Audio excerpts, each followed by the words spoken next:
జూపూడి గారు మళ్ళీ ఆయన అందుబాటులోకి వచ్చారు. సార్ చెప్పండి, ఇప్పుడు అంటే షెడ్యూల్ ప్రకారము నాకు తెలిసి 12 గంటలకంతా ప్రోగ్రామ్ ముగిసిపోవాలి, ఇప్పటికే కాలాతీతం అయిపోయింది, పోలీసు ఇచ్చిన సమయం కూడా మీరిపోయింది కదా, మరి ఇంకా జగన్మోహన్ రెడ్డి గారి విగ్రహావిష్కరణకు వెళ్ళడానికి ఇంకా చాలా సమయం పట్టేటట్టుంది, కుటుంబాన్ని పరామర్శించాలి, మరి ఎప్పుడు అవుతుంది ఇదంతా కూడా ఒక టెన్షన్ వాతావరణం లేకుండా ఎప్పుడు ఏం జరుగుతుందో ఆ జనము చూస్తే నిమిషానికి పెరుగుతూ పోతున్నారు, మరి పోలీసులు ఒకవైపు టెన్షను, ఏంటంటారు ఇదంతా? Sir, the government should be in a position to estimate ఎలాంటి లీడర్ పోతున్నాడు, ఆ లీడర్ వస్తున్నప్పుడు ఎంతమంది జనం వస్తారు, వాళ్ళకి ఎంత టైం ఉంటుంది, దీన్ని గవర్నమెంట్ ఎస్టిమేట్ చేసుకోవాలి సార్. ఎస్టిమేషన్లో అంటే యాంటిసిపేట్ చేయడంలో ప్రభుత్వం ఫెయిల్యూర్ అయిపోయింది. జగన్మోహన్ రెడ్డి గారు వస్తుంటే మీరు 100 మంది 3 వెహికల్స్ అంటే బ్యారికేడ్లని బయటికి నెట్టేసి అభిమానాన్ని కుమ్మరించడానికి సిద్ధపడినటువంటి జనం ప్రవాహం లాగా రోడ్ల మీదకి వచ్చేసారు సార్. దానివల్ల టైము లేట్ అవుతుంది. మీకు ఇచ్చిన టైం 12 గంటలు అయిపోయింది, మీరు ఇప్పుడు పల్నాడులోకి ఎంటర్ అయ్యారు అని వెనక్కి చెప్తారు, ఎందుకు పొరపాటున అలా చెప్తే ఇబ్బంది కదా సార్. వింటున్నారా? వింటున్నా ప్రభాకర్ గారు చెప్పింది కరెక్టే, కానీ పోలీసులు ఇచ్చిన సమయాన్ని మీరు వృధా చేసేసి అక్కడంతా కూడా జనం ఎక్కువ అయిపోతున్నారు, పోలీసులకు పని ఎక్కువ పెడుతున్నారు కదా సార్. ఇప్పుడు ఒకసారి ఒక నాయకుడు ప్రజల్లోకి వెళ్ళింది, ఎన్టీ రామారావు గారు వచ్చారు సార్. ఆయన ఈరోజు సాయంత్రం ప్రోగ్రామ్ ఇస్తే అది రేపు సాయంత్రానికి ప్రోగ్రామ్ అయ్యేది. రాజశేఖర రెడ్డి గారు పాదయాత్ర అప్పుడు ఒకరోజు ఆయన మధ్యాహ్నం ప్రోగ్రామ్ ఇస్తే అది ఎల్లుండి అయ్యేది. జగన్మోహన్ రెడ్డి గారు ఓదార్పు యాత్ర ఈరోజు 12 గంటలు అనుకుంటే అది 3 రోజులు లేట్ అయ్యేది. సో ఈ లోపల వెనక్కి వెళ్ళిపోతారా? లేదు కదా. So we have to reach the goal కదా ఫస్ట్ ఆఫ్ ఆల్. ఇంకా ఎంత సమయం పట్టే అవకాశం ఉందంటారు? మీకున్న సమాచారం మేరకు జగన్మోహన్ రెడ్డి గారు ఇంకా విగ్రహావిష్కరణకు ఇంకా ఎంత సమయం పట్టే అవకాశం ఉంటుందా? అంటే నాగమల్లేశ్వర విగ్రహావిష్కరణకు జగన్మోహన్ రెడ్డి గారు అక్కడ చేరుకోవడానికి ఎంత సమయం పట్టొచ్చు? సార్ పల్నాడులోకి ఇప్పుడే ఎంటర్ అయ్యాడు. నాకున్న సమాచారం మేరకు ఎంటర్ అయిన తర్వాత మినిమం ఇంకొక 2 గంటలు పడుతుంది సార్ అక్కడికి వెళ్ళడానికి, ఎందుకంటే పల్నాడు మొత్తం జనసమూహం అయింది. ఓకే, ఇంకో 2 గంటలు ఈ టెన్షన్ ని భరించక తప్పదు. ఒక్క నిమిషం జూపిడి గారు ఒక్క నిమిషము. ఏ వర్గానికి అయితే ఆయన వ్యతిరేకం అని చెప్పారో ఆ వర్గాలు, ఆ ప్రజలు, అభిమానులు మొత్తం కూడా రోడ్ల మీదకి వచ్చేసి జగన్మోహన్ రెడ్డి గారిని చూడటానికి వచ్చున్నారు. ఇక్కడ జగన్మోహన్ రెడ్డి గారు కులం గానీ, మతం గానీ, ప్రాంతం గానీ ఏమి పట్టించుకోడు కూడా. దయచేసి ఆయనకి చనిపోయిన అతను వేరే కమ్యూనిటీ కాబట్టి ఆ కమ్యూనిటీ దగ్గరికి జగన్మోహన్ రెడ్డి గారు రాకూడదు కాబట్టి మీరు అనుకుంటున్నారేమో, కానీ జగన్మోహన్ రెడ్డి గారు చనిపోయింది ఒక మనిషి అనేది చూడరా. కులాలు ఎందుకంటే చనిపోయింది ఒక మనిషి, దాన్ని మానవత్వంతో చూడాలి. కులాలు ఎందుకు ఇక్కడ? కులాల కుంపట్లేంటి? ఒక అభిమాని, ఒక మనిషి, ఆయన మీరు అన్నట్టుగా మానవత్వం కూడా ఎట్లా ఉండాలంటే సార్, హృదయాన్ని ఇలా ఎక్స్పాండ్ చేసి చూడాలి. హృదయాన్ని కుదించుకొని చూస్తే అర్థం కాదు మనకి.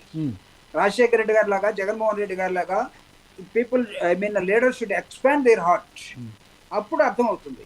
ఇప్పుడు ఇది నాకు తెలిసి ఇంకొక 2 గంటలు ఆ ప్రాంతానికి పోవటానికే సరిపోతుంది సార్. జగన్మోహన్ రెడ్డి గారు ఏమి బహిరంగ సభ కూడా పెట్టకుండా, ఎవరితోటి మాట్లాడకుండా ఆయన రావడానికే 2 గంటలు పడుతుంది వెనక్కి, ఏది అక్కడి నుంచి బయలుదేరటానికి. సరే జూపిడి గారు, మళ్ళీ మీకు అందుబాటులోకి వస్తాను, మళ్ళీ మీతో మాట్లాడతాను. ఒక్క నిమిషం లైన్లో ఉండండి. ఇప్పుడు జనసేన అంటే పల్నాడు జిల్లా జనసేన పార్టీ అధికార ప్రతినిధి మనకు లైవ్లో అందుబాటులో ఉన్నారు. ఓకే అండి, టెక్నికల్ ఇష్యూ ఉంది. జూపిడి గారు కంటిన్యూ.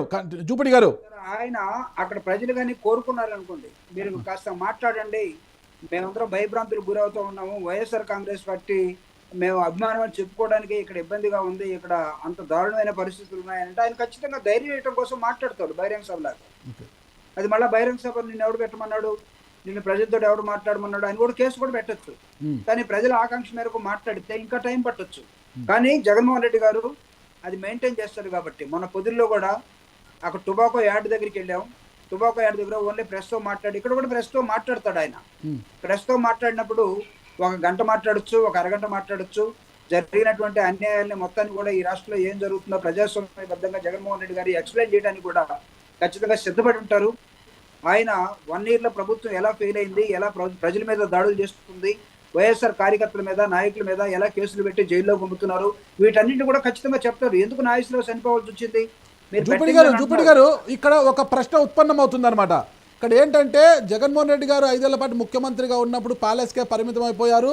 పార్టీ కార్యకర్తలకు ఎలాంటి నష్టం జరిగినా, పార్టీ కార్యకర్తల కుటుంబాల్లో ఇలాంటి అపశృతులు జరిగినా కూడా కనీసం ప్యాలెస్ దాటి బయటకు వచ్చేవాళ్ళు, స్థానిక నాయకులు వెళ్ళి పరామర్శించేవారు. అప్పుడు ముఖ్యమంత్రి గారు ఎందుకు రాలేదు అంటే గిన లా అండ్ ఆర్డర్ గురించి మాట్లాడేవారు అక్కడ కార్యాలయం వాళ్ళు అంటుంటారు.